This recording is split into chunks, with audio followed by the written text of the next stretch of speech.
All right, so today we're going to talk about something that kind of flips one of society's biggest assumptions on its head, the idea that everyone is looking for romance.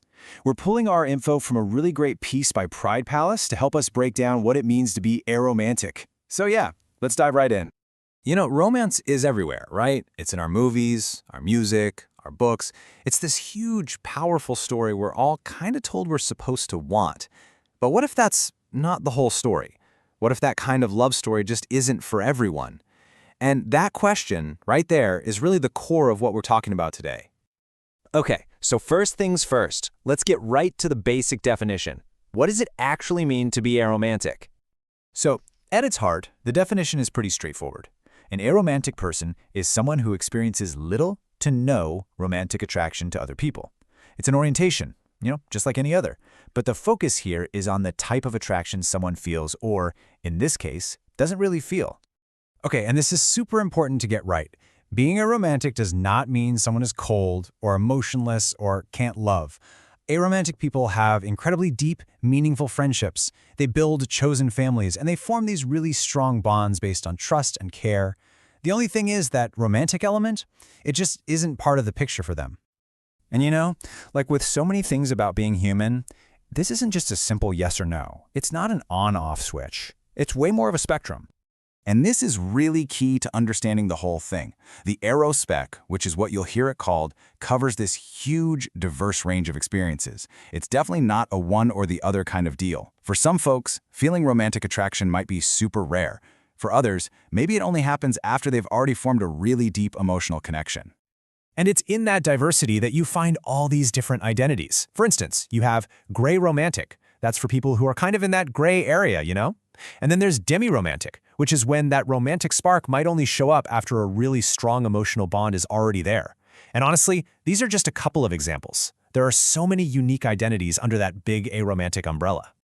So, like any community, there needs to be a symbol, right? Something for pride and for visibility. And for the aromantic community, that symbol is their beautiful pride flag.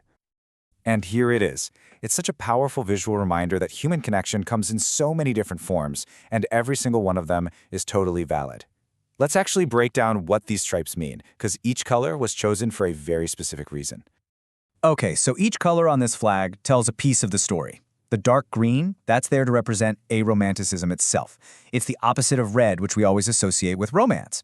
The light green stands for the whole aromantic spectrum we were just talking about.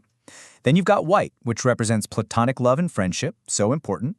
The gray is for the gray romantic and demi-romantic folks, and the black represents all the different kinds of relationships in the community as a whole. It's a really, really thoughtfully designed flag. All right, let's switch gears a bit and tackle some of the big misconceptions. This next part is all about clearing the air and debunking some of the myths you hear about aromanticism. So let's jump in with a really big one. The myth that aromantic people are somehow heartless or cold. The reality? They are absolutely capable of deep compassion, empathy, and love. It's just not expressed through romance. And here's another one you hear all the time, and honestly it can be pretty hurtful. The idea that, oh, you'll change your mind when you meet the right person. The reality is, aromanticism is a valid orientation. It is not just a phase, it's a real and stable part of who a person is, not something they need to grow out of.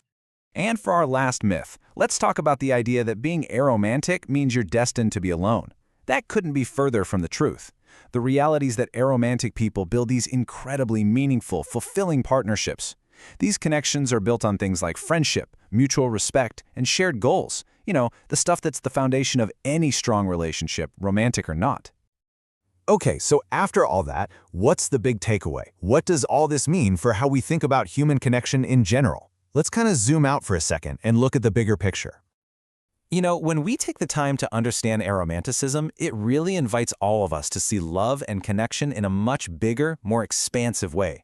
It's a great reminder that there isn't just one single right path to a happy, fulfilled life. I mean, think about it. The idea of chosen families or deep, committed, platonic partnerships, it just shows that real intimacy can exist way outside of the traditional romantic model.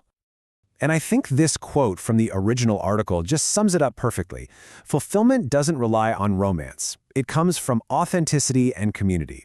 And that's such a powerful message, right? The goal isn't to fit into a certain box. It's to live as your true self and find your people.